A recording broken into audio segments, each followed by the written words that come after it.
Kita ke informasi lainnya pemirsa, Raffi Ahmad ini membantah tudingan terlibat kasus dugaan impor bea cukai PT Blu-ray Cargo. Ya, Raffi menegaskan tidak pernah menitip barang dan hanya meminta foto bersama oleh pegawai Blu-ray saat di Amerika Serikat.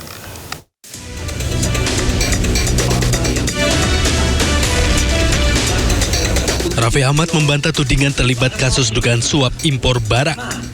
Usai namanya terseret dalam sidang yang melibatkan pejabat bea cukai dan petinggi perusahaan Cargo Blu-ray.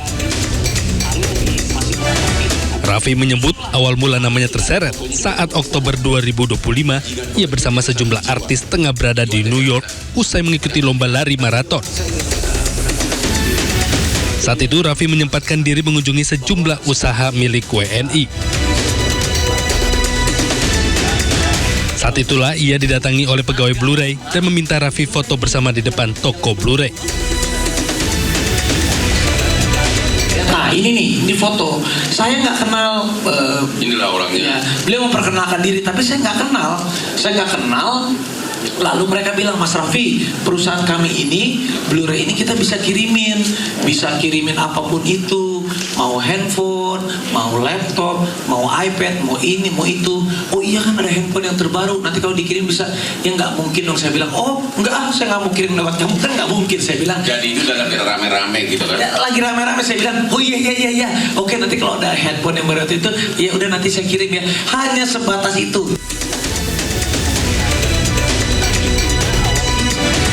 Menurut Raffi, usai toko pihak Blu-ray Cargo menawarkan ponsel mewah terbaru gratis yang belum ada di Indonesia namun ditolaknya.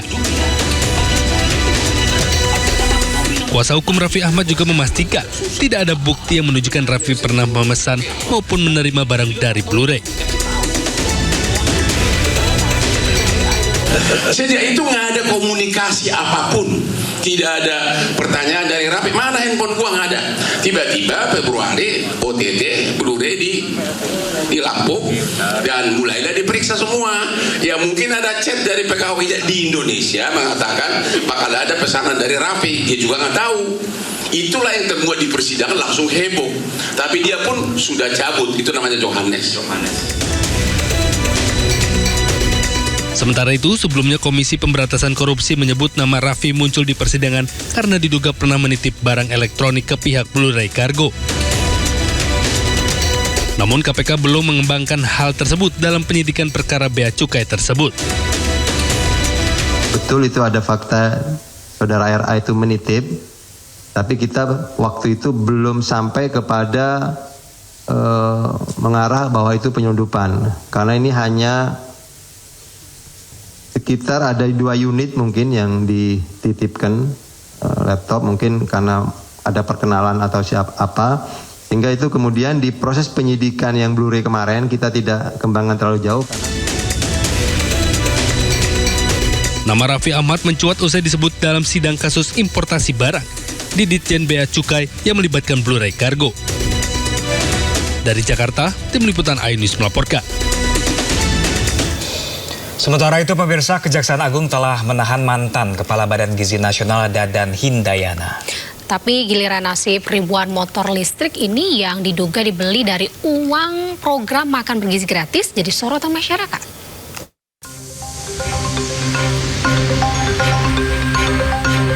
Ribuan unit motor listrik trail terbungkus rapi berjejer memenuhi halaman gudang di kawasan Bogorindo Cemerlang, Kabupaten Bogor, Jawa Barat. Ribuan motor listrik baru ini sudah terparkir sejak lama tanpa tujuan yang jelas. Motor-motor diduga dipesan oleh Dadan Hindayana ketika ia masih menjadi nahkoda di Badan Gizi Nasional. Jangankan dikendarai, motor-motor listrik ini bahkan seolah belum pernah disentuh. Sebelumnya ribuan motor listrik hendak disebar ke SPPG di seluruh Indonesia. Pesanan disebut mencapai puluhan ribu unit dan sudah dipesan sejak tahun lalu. Namun hingga kini belum ada kejelasan terkait nasib dari motor listrik BGN. Sebelumnya, Kejaksaan Agung telah menetapkan mantan Kepala BGN Dadan Hindayana, Wakil Kepala Badan Gizi Nasional Sony Sanjaya, dan 1 Wakil Kepala BGN lainnya, Lodwig Pusung, sebagai tersangka. Ketiganya diduga melakukan intervensi dalam proses verifikasi portal mitra BGN yang meloloskan yayasan-yayasan mereka meskipun tidak layak. Dari Kabupaten Bogor, Jawa Barat, Cahyat Supriyatna, iNews melaporkan. Kejaksaan Agung menetapkan tersangka baru Asep Yusuf Somantri atau AYS dalam kasus dugaan korupsi tata kelola program makan bergizi gratis. Ya, Asep ini merupakan pihak swasta pemirsa yang mengatur letak dapur MBG dan mitra SPPG.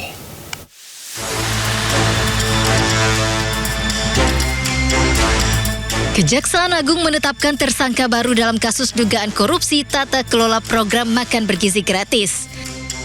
Tersangka baru tersebut Asep Yusuf Somantri atau AYS selaku pihak swasta. Asep merupakan pihak swasta yang diduga diminta Sony selaku wakil kepala Badan Gizi Nasional mencari mitra dalam rangka pelaksanaan MBG. Sony diduga memberi akses kepada Asep untuk melakukan intervensi kepada tim verifikator mitra MBG.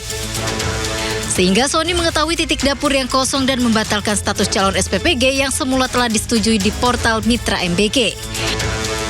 Asep diduga memberikan sejumlah uang kepada Sony. Bahwa setelah melakukan pengaturan titik SPPG tersebut, saudara AYS secara melawan hukum memberikan sejumlah uang kepada tersangka SS. Bahwa tersangka melanggar pasal 12 huruf A, huruf B, Undang-Undang Tipikor dan pasal 605 ayat 2, pasal 606 tentang KUHP, dan terhadap tersangka saat ini dilakukan penahanan selama 20 hari ke depan di Rutan Salemba, Cabang Kejaksaan Negeri Jakarta Selatan. Sebelumnya, Kejagung telah menetapkan 3 orang sebagai tersangka kasus dugaan korupsi tata kelola MBG. Di antaranya adalah mantan Kepala BGN Dadan Hindayana, mantan Wakil Kepala BGN Sony Sonjaya, dan mantan Wakil Kepala BGN Ludwig Pusung. Dari Jakarta, tim liputan iNews melaporkan.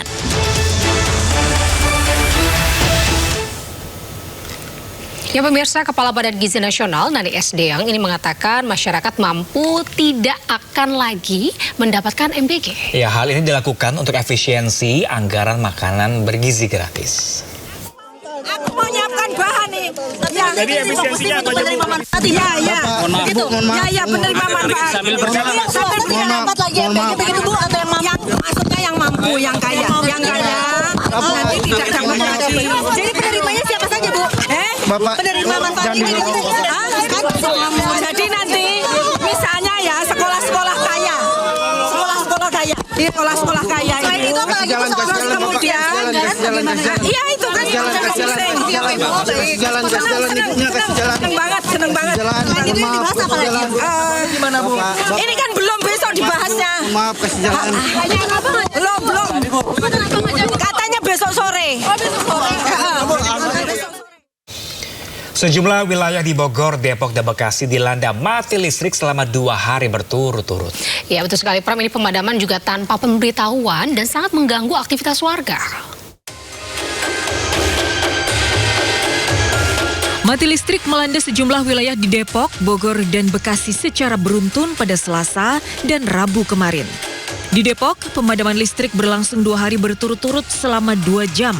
Pemadaman listrik tanpa pemberitahuan mengganggu berbagai aktivitas masyarakat. Para siswa yang tengah menghadapi ujian harus belajar dengan penerangan lilin seadanya karena rumah mereka gelap gulita. Pemadaman listrik juga membuat para ibu kesulitan menyiapkan kebutuhan keluarga akibat peralatan elektronik yang tidak dapat digunakan. Lumayan ya, banyak aktivitas yang tertunda jadinya, kayak tadinya mau jemput anak kan antar jemput biasanya pakai sepeda listrik. Ini sepeda listrik tadi malam mau dicas mati lampu, pagi ini mau dicas mati lampu juga, jadi ya terlambat jadinya jemputnya. Ada pemberitahuan nggak sih dari PLN? Enggak sih, nggak ada pemberitahuan sama sekali sih. Tidak hanya di Depok, pemadaman listrik juga terjadi di sejumlah wilayah di Bogor dan Bekasi dengan durasi rata-rata 2 jam dan di waktu siang maupun malam hari. PLN menyatakan pemadaman listrik yang terjadi di Depok, Bogor, dan Bekasi merupakan upaya penguatan sistem kelistrikan agar tidak terjadi blackout atau pemadaman total. Dari Depok, Jawa Barat, Yung Rizky iNews melaporkan.